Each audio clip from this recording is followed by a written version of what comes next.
Olá, pessoal! Sejam bem-vindos a mais um vídeo onde a gente faz o trabalho sujo de lidar com teorias conspiratórias, porque alguém tem que fazer, né? Hoje o assunto é novamente a teoria flaviana, só que a versão do ilustre Joseph Atwill, que por aqui também é conhecido como José à Vontade. Para analisar essa pérola, trouxemos as opiniões de dois gigantes da área que, pasmem, não concordam em quase nada, mas têm algo em comum. Não levam a teoria flaviana a sério.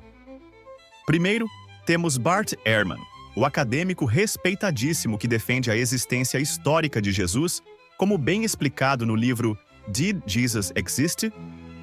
E depois temos Robert Price, um miticista que naturalmente acha que Jesus é um mito, mas que ainda assim não consegue engolir as ideias do José. Ou seja, quando um cara que não acredita que Jesus existiu diz que sua teoria é ruim, já é um sinal, né? Tudo que vamos discutir aqui foi retirado dos blogs desses autores, com muita ironia e diversão, porque se a teoria é maluca, a gente pelo menos pode se divertir com ela. Então prepara o pipoca e bora ver por que a teoria flaviana tá mais furada que as sandálias do apóstolo Pedro. Comecemos com nosso querido Bart. Mais uma bobagem conspiratória.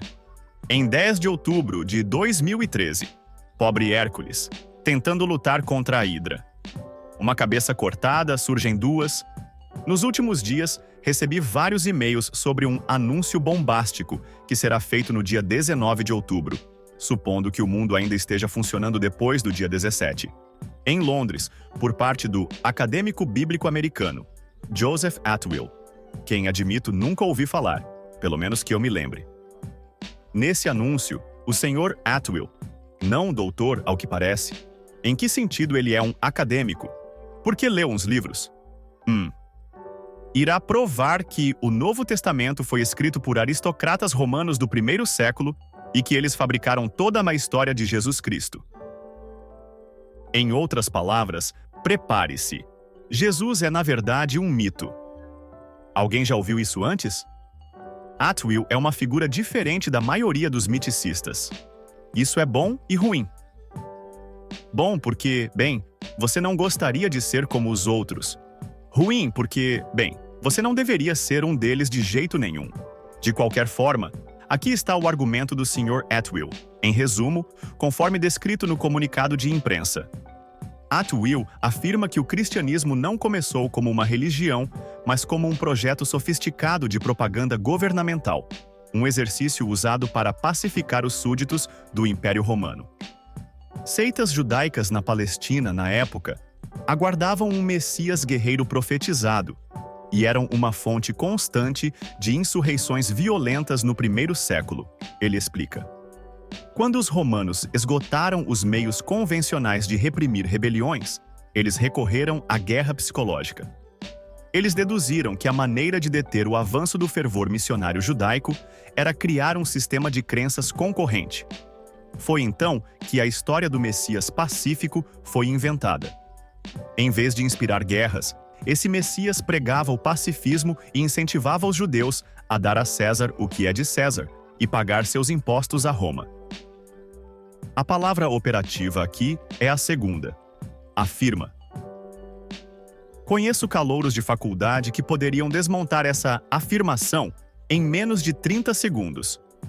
Por enquanto, vou apenas destacar alguns pontos, na esperança de não ter que me aprofundar neles. Questões para refletir. 1. Quais são as qualificações do Sr. Atwill? Segundo seu blog, ele cursou o ensino médio e depois estudou ciência da computação na faculdade. Ele tem algum treinamento em áreas relevantes? Estudos clássicos? História romana? Judaísmo antigo? Cristianismo primitivo? Novo Testamento? Pelo que parece, ele não possui nenhum diploma avançado nessas áreas, nem mestrado, muito menos doutorado, na verdade, nem mesmo bacharelado.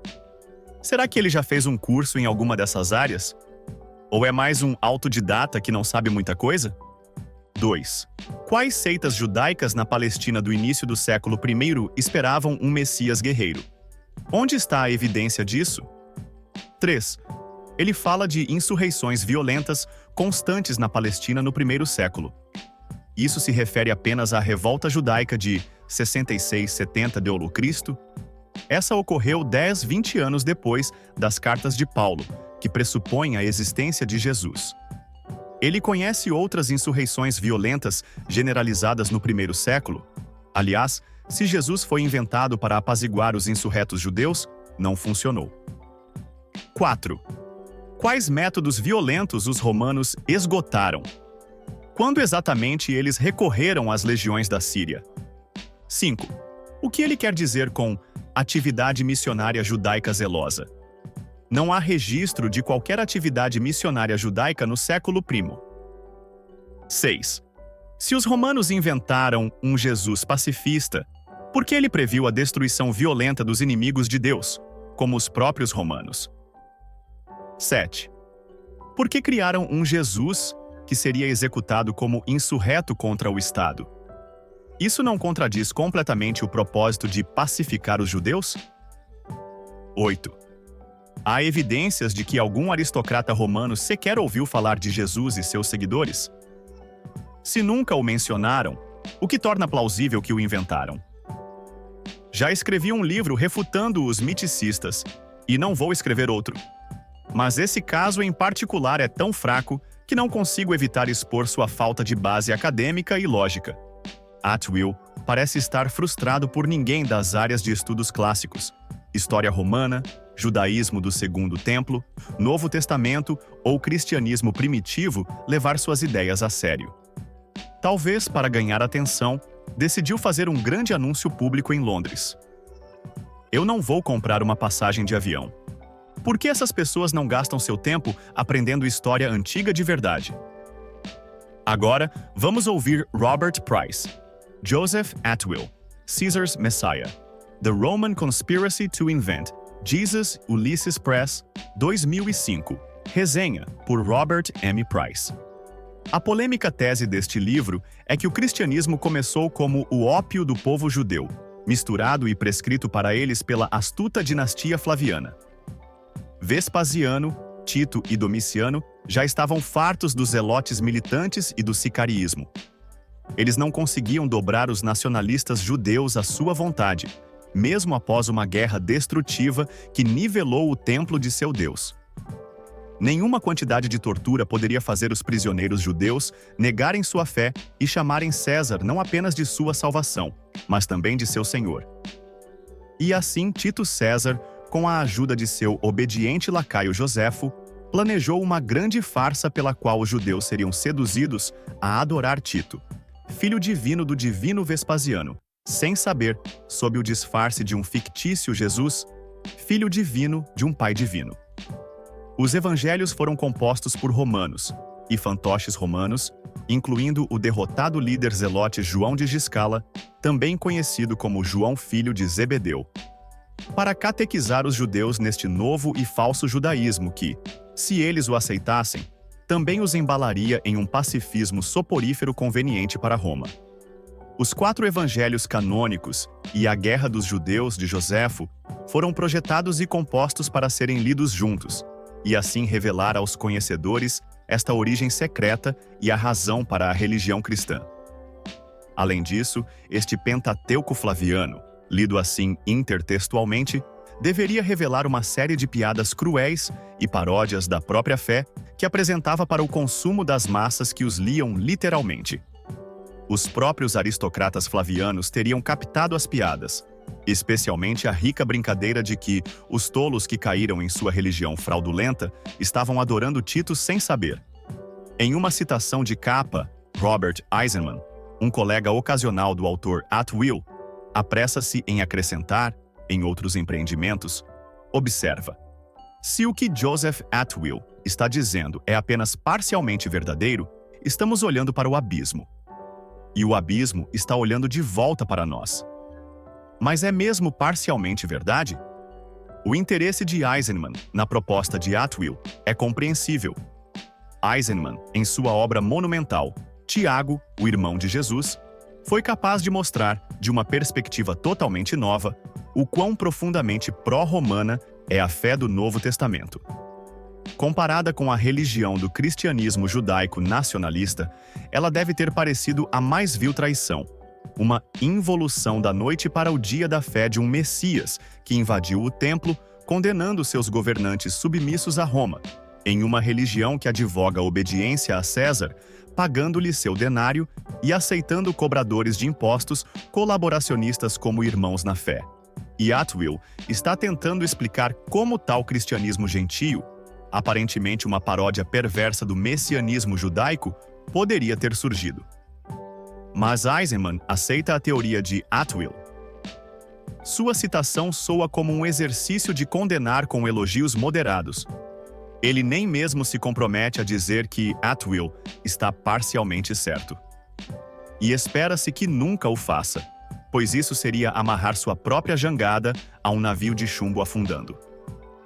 Voltarei em breve a um punhado de peculiaridades que Atwill aponta corretamente, fornecendo saboroso alimento para reflexão. Mas primeiro quero fornecer um esboço geral do sentido que penso que a teoria de Atwill daria aos fenômenos do Novo Testamento, o que não quer dizer que seja a única teoria que possa explicar essas características. Imagine uma ética religiosa de conspícuo compromisso com as autoridades ocupantes. Um evangelho que diz a seus crentes para não resistir a quem confisca sua propriedade, mas para pagar impostos romanos e carregar o fardo de um legionário o dobro da distância estipulada pela lei romana. Imagine uma história que culpa não apenas os judeus, mas implicitamente os judeus nacionalistas e messiânicos pela destruição de seu templo. Uma história em que o Messias prediz que o reino será tirado dos judeus e dado a uma nação mais digna. Lembre-se de como o pregador desta seita faz amizade com judeus que colaboram com Roma e elogia um centurião romano por ter uma fé sem paralelo entre os judeus. Ele é declarado inocente pelas autoridades romanas, mas mesmo assim é eliminado pelos governantes judeus. Então pense em como as predições da queda de Jerusalém, uma única geração depois, correspondem tão de perto ao relato de Joséfo dos eventos.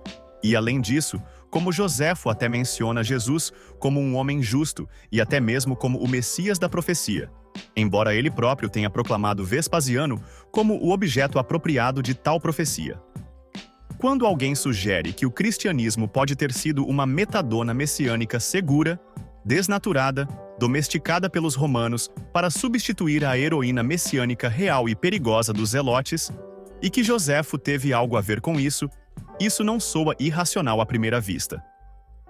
Agora, mesmo isso é altamente controverso, debatível e necessariamente assim. Mas, se achamos essa parte da premissa sedutora, devemos seguir o restante do caminho com Atwill como nosso guia? Afinal, teorias um tanto semelhantes sobre a origem romana do cristianismo e de Jesus foram propostas por Abelard Heichlin, cujo notório panfleto de 1979, A Verdadeira Autoria do Novo Testamento, que antecipa de forma impressionante a de Atwill em vários pontos. Margaret Morrison, Jesus Augusto, Cliff Carrington, que também atribui os evangelhos aos flavianos, e Stephen Herman Huller, Marcos Agrippa, etc. Podemos descobrir que uma dessas teorias alternativas de origens romanas explica muitas das mesmas coisas que a de Atwill, e sem as desvantagens. A teoria de Atwill tem a vantagem de explicar as persistentes tendências pró-romanas do Novo Testamento, mas considere o que mais ela nos exige aceitar. Primeiro, devemos aceitar uma autoria comum, feita em um comitê de Mateus, Marcos, Lucas, João e a Guerra dos Judeus de Joséfo. A ideia toda parece bem absurda. Há muito mais em todos os textos dos evangelhos que não pode ser descartado, realmente, negligenciado, como mero preenchimento, lastro, que é tudo o que seria se Atwill estiver certo. Todo o ministério de Jesus foi sobre a guerra vindoura com Roma e foi projetado para estabelecer Jesus como o precursor de Tito, conforme lemos na página 260. Devemos descartar as diversas, sistemáticas e sutis nuances teológicas reveladas pela crítica da redação? Todos os padrões revelados por Conzelmann, por exemplo, devem ser descartados como ilusões de ótica para justificar Atwill? Da mesma forma, apenas o leitor mais obtuso, o mais insensível, pode possivelmente deixar de apreciar a qualidade sublime de tanto do Novo Testamento, concorde ou discorde dele. O que é necessário fazer se alguém quiser descartar tudo como uma elaborada piada ao leitor? Na verdade, a piada é sobre Atwill, cujo grande erudição aparentemente o enlouqueceu. Basta pensar em alguém avançando a mesma teoria sobre, digamos, as escrituras budistas. As piores delas são demasiado tediosas e prolixas para terem sido compostas para preencher um embuste. Quem teria se dado ao trabalho? Enquanto as mais legíveis e cativantes, como o Dhammapada, estão cheias de uma sabedoria além do alcance de um zombador mundano.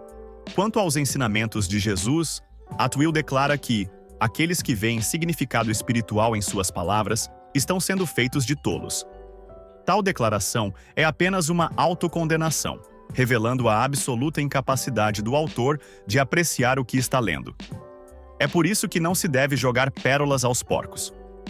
Podemos imaginar que Joséfo escreveu com a intenção consciente de que seu público comparasse meticulosamente seu texto com o dos evangelhos e vice-versa, para que ambos fizessem sentido.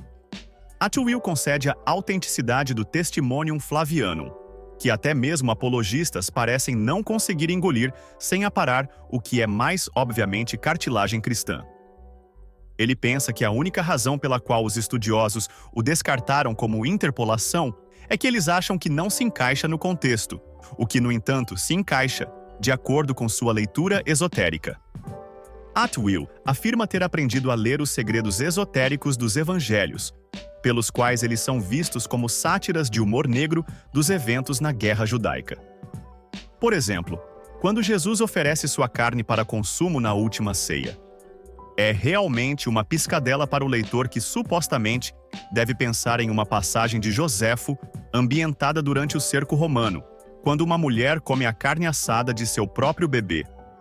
Quando Jesus oferece fazer de seus discípulos pescadores de homens, a frase supostamente antecipa sardonicamente um episódio de guerra em que os romanos abateram rebeldes judeus fugitivos nadando no lago da Galileia.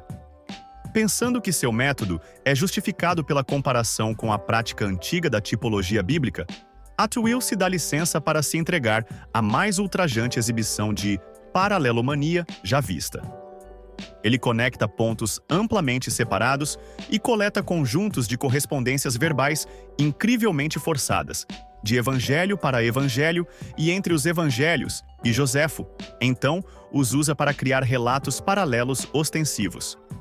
Em seguida, declara-se justificado em emprestar nomes, temas e referências pretendidas de um relato paralelo e lê-los no outro, fornecendo assim características faltantes. Triunfantemente, Atwill desafia o leitor a chamar tudo isso de coincidência, calculando a matemática para mostrar que tais correspondências nunca poderiam ser produto do acaso. Bem, é claro que não são. São produto de sua própria gematria arbitrária em primeiro lugar. Que o homem mau na história de Fúvia possa ser visto como uma sátira de Paulo parece difícil de contestar. A menos que, é claro, alguém tenha esquecido de pegar um par de óculos 3D a caminho do teatro.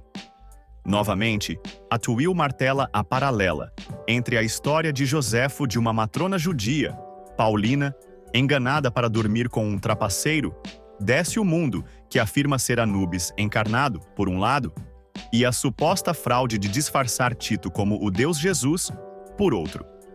O que eles têm em comum? Joséfo diz que Décio veio à tona para se vangloriar, revelando a fraude 3 dias depois, enquanto o Testimonium Flavianum, adjacente de Joséfo, diz que Jesus foi visto vivo novamente 3 dias após sua crucificação. Há, é claro, uma diferença. Enquanto Jesus aparece no 3º dia para mostrar que é um Deus, Décio aparece no 3º dia para anunciar que não é um Deus. Mas é implausível que algo tão incomum como 2 declarações de divindade no 3º dia acabassem uma ao lado da outra por acaso. Mas não há declaração de divindade em nenhum dos casos. Como Atwill nota, Décio declara o oposto, enquanto Joséfo, ou quem quer que tenha escrito a passagem do testemunho, não diz nada sobre Jesus ou qualquer outra pessoa declarando o divino como resultado da ressurreição. De tais tijolos aéreos é construído o castelo nebuloso de Atwill. Qual é a utilidade de ler os evangelhos juntos como peças de um único quebra-cabeça? Se cada evangelista pretendia enviar o leitor confuso em busca de outros textos com os quais harmonizar aquele que ele começou a ler, isso poderia nos permitir eliminar as contradições, digamos, das histórias da Páscoa. Primeiro, conforme João 20, Maria Madalena encontra um túmulo vazio, mas não é o de Jesus. Em vez disso, ela foi por engano ao túmulo recentemente desocupado de Lázaro. Ela informa Simão Pedro e o discípulo amado que Jesus parece estar desaparecido. O discípulo amado, mais um terceiro homem, simplesmente Pedro, dirigem-se ao túmulo. O discípulo amado chega primeiro, mas demora um momento fora do túmulo, aproximando-se da entrada. Pedro ainda não alcançou o túmulo, mas Simão Pedro o ultrapassa e passa pelo discípulo amado, tornando-se o primeiro a entrar no sepulcro, onde avista as vestes funerárias deixadas de lado quando Lázaro partiu. Neste momento específico, com menos de 1 minuto de duração, deve-se supor, uma segunda Maria Madalena e suas irmãs, cuja visita é registrada em Mateus 28, se aproximam e veem o discípulo amado fora do túmulo. Elas o consideram um anjo descido do céu, e ele lhes diz que Jesus ressuscitou. As mulheres partem, e o discípulo amado junta-se a Simão Pedro no interior, onde um outro grupo de mulheres, incluindo uma terceira Maria Madalena, desta vez de Lucas 24, se aproxima e vê os 2 homens no túmulo. Elas tomam Simão Pedro e o discípulo amado por anjos. Elas partem, e momentos depois, Simão Pedro também. Assim que ele desaparece, chega uma quarta Maria Madalena, esta de Marcos, e ela espia o discípulo amado dentro do túmulo e pensa que ele é um anjo. Ele diz a ela e suas companheiras para relatarem a notícia a Pedro, que ainda não chegou. Lembre-se, apenas o bastante distinto Simão Pedro. O discípulo amado retorna para casa, mas logo o outro Pedro, de Lucas, não Simão Pedro, se aproxima, tendo ouvido o relato da Madalena de Lucas. Ele trouxe pelo menos outro homem com ele. Ala Lucas 24, versículo 24. A Maria Madalena de João 20:12 vê esses homens dentro do túmulo e pensa que são anjos. Então ela se vira e vê uma figura misteriosa em pé fora do túmulo. Toma-o pelo jardineiro e pergunta-lhe sobre Jesus. Então pensa que ele é Jesus. Mas, de fato, ele é Tito César. O leitor astuto, isto é, Atwill, entenderá a piada. O Jesus adorado pelos estúpidos cristãos é, na verdade, Tito. Tudo isso supostamente é uma comédia de erros à la Plauto. Atwill hipotetiza que os brincalhões flavianos estavam compilando os evangelhos mais Joséfo, como uma espécie de teste de inteligência. E Atwill, implicitamente, se parabeniza como o único na história que passou por ele. Eu notaria que o sistema satírico que une o Novo Testamento e Guerra dos Judeus pode ser visto como um exercício de expansão mental, no sentido de que, para resolver os enigmas, o leitor deve aprender a pensar fora da caixa, por assim dizer. Os autores estavam destacando que o foco estreito que os zelotes sicários mantinham em alguns pergaminhos era um modo de pensamento limitado e impreciso. Os autores parecem sugerir que somente vendo todos os lados de um problema, a verdade pode ser conhecida. Portanto, é possível que eles tenham projetado o Novo Testamento como uma ferramenta para elevar intelectualmente os rebeldes messiânicos. Não é. É possível que os autores dos evangelhos os tenham criado como uma espécie de ferramenta educacional disfarçada de narrativa sobre Jesus. Os autores podem ter desejado que seus leitores trabalhassem através das várias contradições lógicas para desenvolver sua capacidade de raciocínio, e assim serem capazes de pensar por si mesmos para sair da superstição religiosa. Eles podem ter desejado que os evangelhos fossem vistos pela posteridade como sua contribuição para o desenvolvimento da razão. Ou talvez como um grande quebra-cabeça. O ponto que penso que os criadores do cristianismo estavam fazendo com seu uso de comédia é que existem maneiras ilimitadas de interpretar as Escrituras, e é fácil para os não instruídos ver significado simbólico onde não há nenhum. Eles fizeram este ponto criando o Novo Testamento como um exemplo. Não. É o próprio Atwill cuja criação demonstra as possibilidades ilimitadas de interpretações perversas e gratuitas do texto. Detesta-se ser tão severo na análise do trabalho de um pensador inovador que nos dá o presente de uma nova leitura de textos familiares. Mas no caso presente, é difícil eufemizar. A leitura apresentada aqui é simplesmente ridícula. Existem de fato paralelos surpreendentes entre Joséfo e os evangelhos que a exegese tradicional nunca foi capaz de lidar adequadamente. Mas certamente a teoria mais natural é a antiga, de que os escritores dos evangelhos escreveram tarde o suficiente para terem emprestado de Joséfo, e assim o fizeram. Assim, conforme Edgar Goodspeed, Mateus 23:35 provavelmente confunde o profeta bíblico Zacarias, filho de Berequias, com o mártir revolucionário Zacarias, filho de Baruque, cuja morte Joséfo relata. Mas isso é porque Joséfo e seu comitê de escritores de comédia são responsáveis por ambas as referências, significando que devemos lê-las em conjunto, como Atwill afirma. Ou é porque Mateus leu a informação em Joséfo e a confundiu, como Lucas fez com as referências de Joséfo a Teudas, o mágico, e Judas, o galileu, em Atos 5, 36 a 37? Atwill raciocina que a predição de Jesus sobre a queda de Jerusalém prefigura claramente o relato de Joséfo dos eventos reais. E ele infere que ambas as versões, nos tempos futuro e passado, derivam da mesma fonte, Joséfo e seus colaboradores flavianos. Então, ele argumenta: o Filho do Homem cuja vinda culminaria o cenário apocalíptico deve ser ninguém menos que o homem real que trouxe julgamento sobre Jerusalém, Tito. Atwill parabeniza a escola preterista de intérpretes, como Stuart Russell, a Parúzia, por reconhecer que as predições sinóticas da desolação de Jerusalém devem ter sido completamente cumpridas em 70 da Era Comum, sem nada restante para a expectativa futurista. Aqui está uma das sugestões mais atraentes de Atwill, embora ele não a coloque da forma que estou prestes a fazer. Eu acredito que Bultmann estava certo ao dizer que várias das declarações sobre o Filho do Homem nos Evangelhos referiam-se originalmente simplesmente à humanidade, em geral. Por exemplo, Marcos 2, 10, 20 e 8, Mateus 12, 32. De fato, me pergunto se elas não mantêm essa denotação não cristológica de todo homem, mesmo nos Evangelhos. Além disso, suspeito que ainda mais das declarações sobre o Filho do Homem são pretendidas dessa maneira. Por exemplo, Marcos 14, 21. Talvez Marcos 13, 36 seja outro. Se fosse, então talvez o que lemos ali seja uma referência ao relato de Joséfo sobre o fim de Jerusalém. Anunciado, ele diz, por pessoas que viram nas nuvens tingidas de chamas as formas de soldados e carroças de guerra em batalha. Afinal, a pergunta introdutória, redacional, colocada nas bocas dos discípulos, diz respeito ao tempo da destruição do templo.